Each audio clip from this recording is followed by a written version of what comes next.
नमस्कार, मी शिवाजी शिंदे. व्हायरल सत्य असत्यमध्ये आपलं स्वागत. आम्ही व्हायरल होत असलेल्या मेसेजची पडताळणी करतो आणि त्याची सत्यता समोर आणतो. आता दावा केलाय की आईवडिलांचा सांभाळ न करणाऱ्यांचा पगार कापला जाणार आहे. सरकारने असा निर्णय घेतल्याचा दावा करण्यात आलाय, पण खरंच असा निर्णय सरकारनं घेतलाय का याची आम्ही पडताळणी केली. मग काय सत्य समोर आलं, चला पाहूया. आई वडिलांना न सांभाळणाऱ्यांच्या पगारात कपात.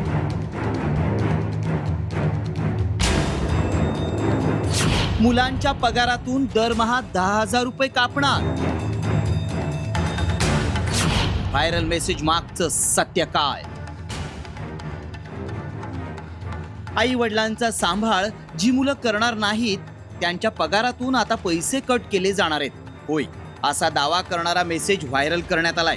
वृद्धापकाळात पालकांना जी मुलं त्रास देतील त्यांना सांभाळणार नाहीत अशा मुलांची तक्रार केल्यास दर महिन्याला पगार कापला जाईल असा निर्णय सरकारनं घेतल्याचा दावा करण्यात आलाय. पण खरंच सरकारनं असा निर्णय घेतलाय का याची आम्ही पडताळणी सुरू केली. त्याआधी मेसेजमध्ये काय दावा केलाय पाहूया. जी मुलं आई वडिलांचा सांभाळ करणार नाहीत त्यांचा पगार कापला जाईल. एकूण पगारातून दरमहा 15% किंवा 10,000 रुपये कट केले जातील. हा मेसेज व्हायरल होत असल्यामुळं आम्ही याची पडताळणी सुरू केली. हा निर्णय वृद्ध आई वडिलांसाठी दिलासा देणार आहे. त्यामुळे खरंच सरकारनं असा निर्णय घेतलाय का याची आम्ही पडताळणी सुरू केली. आम्ही याबाबत माहिती मिळवली. त्यावेळी काय सत्य समोर आलं पाहूया. तेलंगणा सरकारनं महत्त्वाचं विधेयक मंजूर केलंय.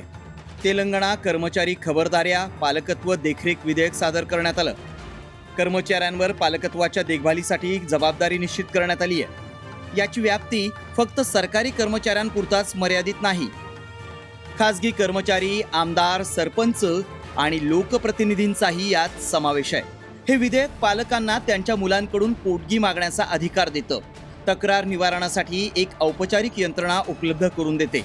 तर नवीन विधेयकानुसार जे कर्मचारी आपल्या पालकांकडे दुर्लक्ष करत असल्याचं आढळतील त्यांच्या एकूण पगारातून पैसे कापले जातील आणि कापलेली रक्कम त्यांच्या पालकांना दिली जाईल. हा निर्णय महाराष्ट्र सरकारचा नाही, तेलंगणा सरकारचा आहे.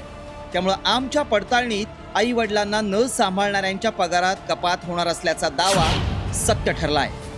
ब्युरो रिपोर्ट, साम टीव्ही न्यूज.